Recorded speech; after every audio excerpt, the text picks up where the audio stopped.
Hello everybody. Today we are going to discuss another very crucial topic in critical care, that is lactic acidosis and scores in ICU. Lactic acidosis is a very important thing because every day our day-to-day management depends upon monitoring of lactic acid, and I don't think so there will be even a single ICU in the entire world which might not be monitoring lactic acid as a point of care analysis. So what is the definition? What is lactic acid?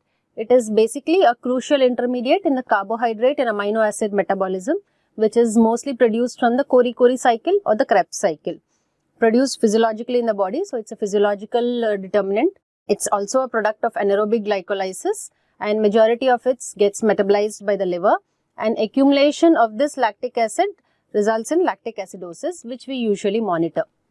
So how is this lactic acid produced is mostly through the glycolytic pathway, wherein the glucose which undergoes glycolysis to form pyruvate, and it is this pyruvate which gets converted to lactate.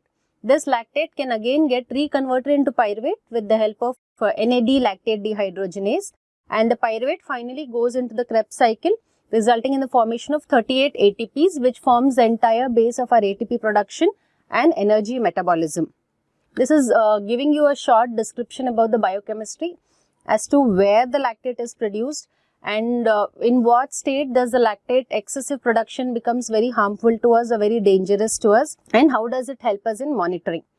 So it's as a blanket cover, every tissue in the body produces lactate. It is not like only the red cells or the skeletal muscles produce. Every tissue contributes to the production of lactate, and in turn these tissues also utilize lactate as the source of their energy. So the skin produces around 25%, red blood cells produce around 20%, brain 20%, the muscles 25%, gut 10%. In fact, during pregnancy, even placenta contribute to the production of the lactic acid and even transfers it to the fetus.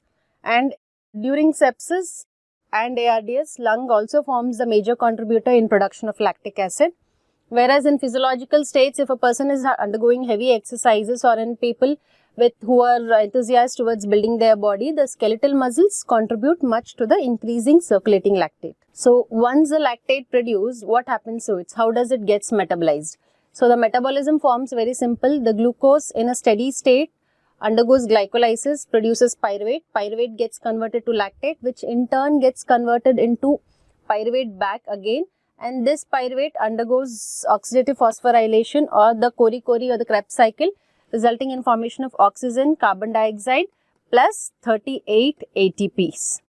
So whereas in stress states, what happens is the glucose undergoes glycolysis. From glycolysis, pyruvate is produced. Because we are under stress, like in disease state or during exercise states or in shock states, too much of pyruvate is produced, and the amount of pyruvate produced is significantly high, which cannot be metabolized. So this gets converted to lactate, and this conversion of pyruvate to lactate gives us formation of 2 ATPs. So this is mostly in situations of anaerobic glycolysis, and a very small amount of pyruvate then undergoes oxidative phosphorylation, producing oxygen, carbon dioxide and your 38 ATPs.